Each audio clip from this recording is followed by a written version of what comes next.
Bonjour à tous, bienvenue dans ce nouvel épisode d'Autofocus. Alors oui, vous voyez, je tourne cette vidéo en même temps que la précédente vidéo que vous venez logiquement de voir, qui était le top 3 des pellicules couleur. Je ne vais pas vous faire un top 3 des pellicules noir et blanc parce que j'en ai pas encore suffisamment testé, mais ça arrivera.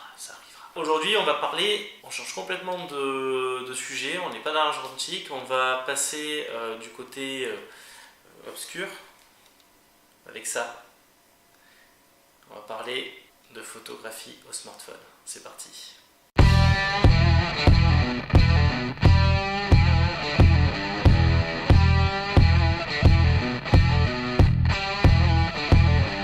Alors, là vous me dites, bon on passe de pellicule, on parle d'argentique, je vous ai parlé, je vous ai gonflé avec mon Fuji X70 et je vais continuer à vous gonfler encore. Et je vous parle de smartphone aujourd'hui. Alors, là vous voyez, moi c'est vraiment pas le plus récent que j'ai, c'est un Zenfone 2, donc il y a déjà j'ai deux générations de retard. Pour autant, si vous avez suivi les vidéos sur le Fuji X70, je vous disais quoi? Je vous disais que j'ai acheté le Fuji X70 parce que j'étais limité quand même avec l'appareil photo qu'on a tous les jours.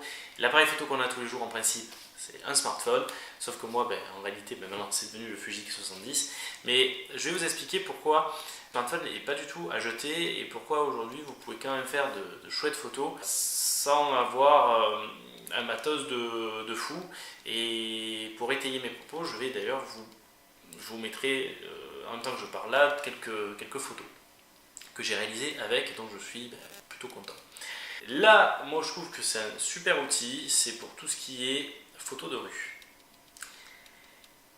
La capture d'instant présent, la petite photo de paysage, tout ce qui peut être également créatif, jouer avec les reflets, jouer avec ce genre de choses.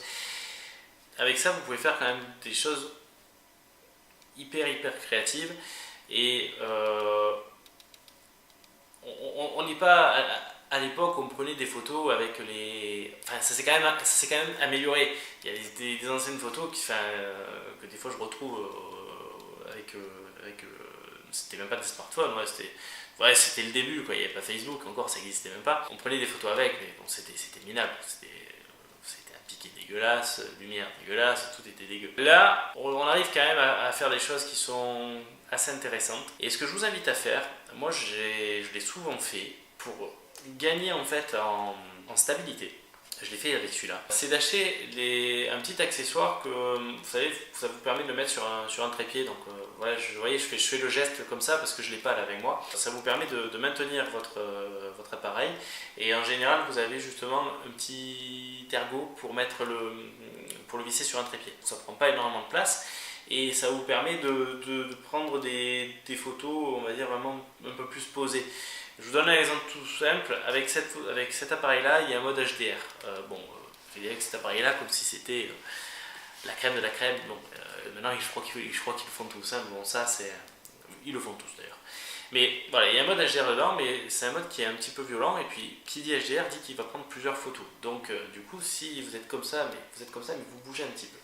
Le fait de le poser, appuyer et donc qu'il y ait le moins de vibrations possible fait déjà que votre photo va être nette tout le temps, partout. Ayez juste cet accessoire là si vous faites de la photo au smartphone, ça c'est quelque chose que je vous conseille.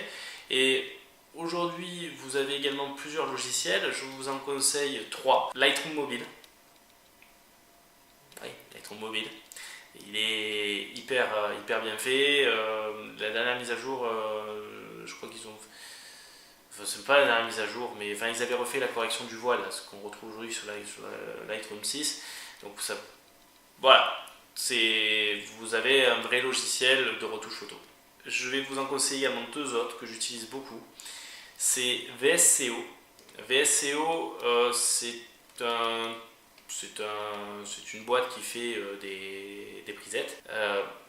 Alors je suis pas 100%, je reviendrai, ça va l'objet d'une autre vidéo. Je suis pas fan de tout ce qui est preset qui ne sort pas de vous. Hein, voilà. Mais voilà, Applicable pas un filtre, on en reparlera. Mais en général, je le couple avec un autre logiciel qui est Snapseed. C'est-à-dire que je fais ma première retouche avec VSCO. j'attribue ma colorimétrie en fonction justement des fameux presets qu'il donne. Et après, j'envoie ça sur Snapseed. Donc directement là-dessus, je partage, hop, sur Snapseed, et Snapseed, je fais mes dernières retouches pour avoir quelque chose de cohérent qui correspond vraiment à ce que j'ai en tête et que je ne peux pas faire avec un seul logiciel. Dites-moi en commentaire, vous, si la photographie au smartphone, c'est quelque chose qui peut vous plaire, que vous faites. Si d'ailleurs vous avez des liens vers des Flickr, ce genre de choses, où vous faites des photos smartphone, Instagram ou autre, mettez-les en commentaire. Moi j'irai jeter un œil très volontiers et ça permettra également aux autres personnes qui voient cette vidéo d'aller jeter un œil également.